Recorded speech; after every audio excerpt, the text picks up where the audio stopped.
একজন ব্যক্তি একটি পুরনো বাড়ি কিনলেন।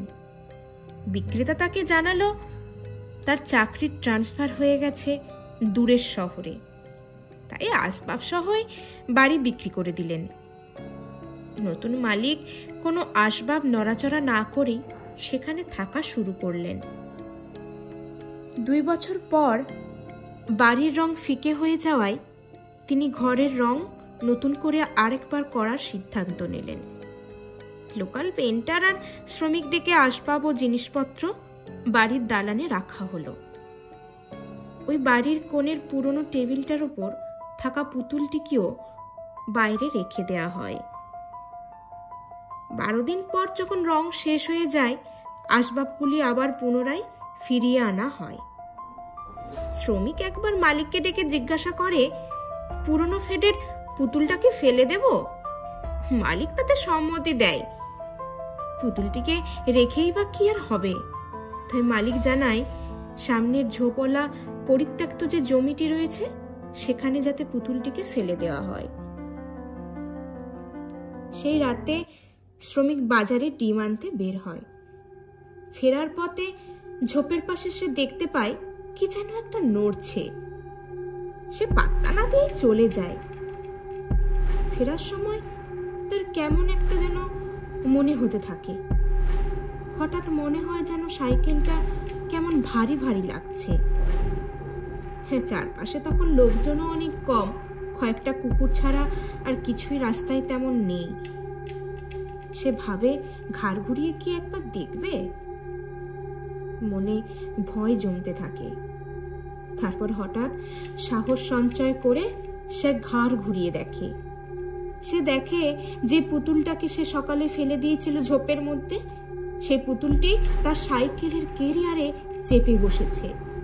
ভয়ে সে ডিম, সাইকেল সব ফেলে এক দৌড়ে পালিয়ে যায়।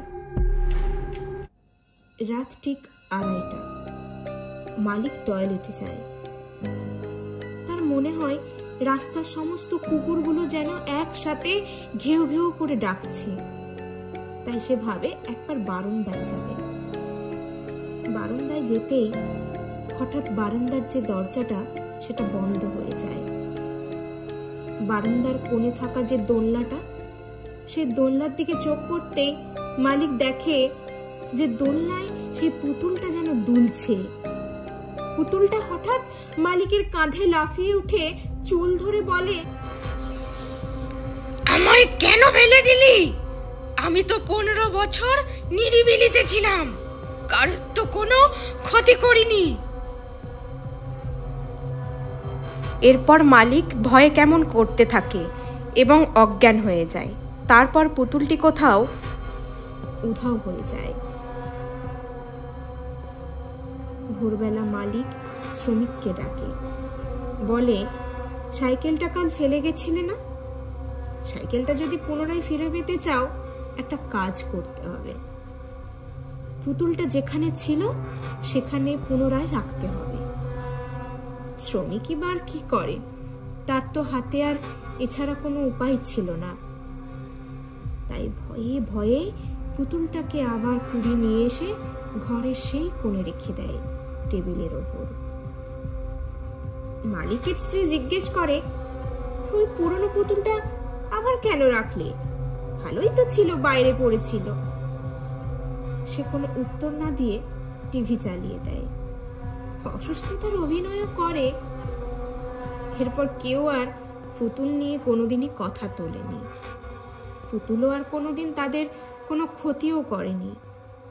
পুতুল আবার চিরস্থায়ীভাবে ঘরের কোণায় থাকতে শুরু করে।